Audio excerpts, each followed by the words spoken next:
On aime tous recevoir des compliments ou des belles paroles d'encouragement. C'est sûr qu'il n'y a absolument rien de mal là-dedans, c'est sûr.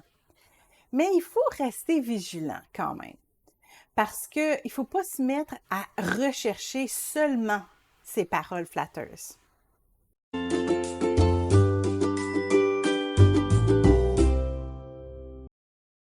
C'est vrai, la vie peut être compliquée et difficile.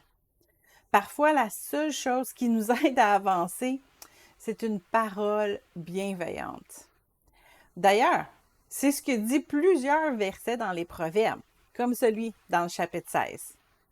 Les paroles agréables sont un rayon de miel, douces pour l'âme et salutaires pour le corps.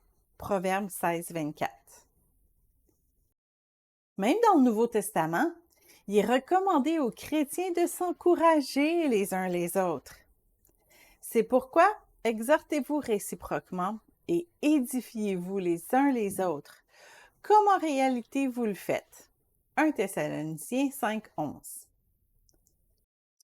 Des belles paroles, là, c'est comme des bons desserts. C'est comme des fruits succulents. Mais un régime alimentaire équilibré peut pas comporter seulement des aliments sucrés. C'est sûr que notre corps a besoin d'équilibre et donc de toutes sortes de nutriments. Et parfois, ces bonnes vitamines et l'énergie nécessaire au bon fonctionnement de notre corps nous vient de certains aliments qui sont peut-être un peu moins agréables ou même qui sont plus difficiles à mastiquer. Il en va de même avec notre croissance spirituelle. On ne peut pas juste écouter des paroles flatteuses. On a aussi besoin, par moments, de correction.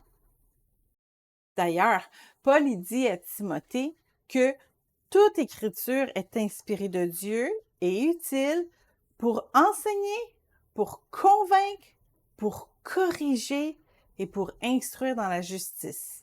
2 Timothée 3,16. Donc, la parole de Dieu n'est pas juste là pour nous faire des câlins spirituels.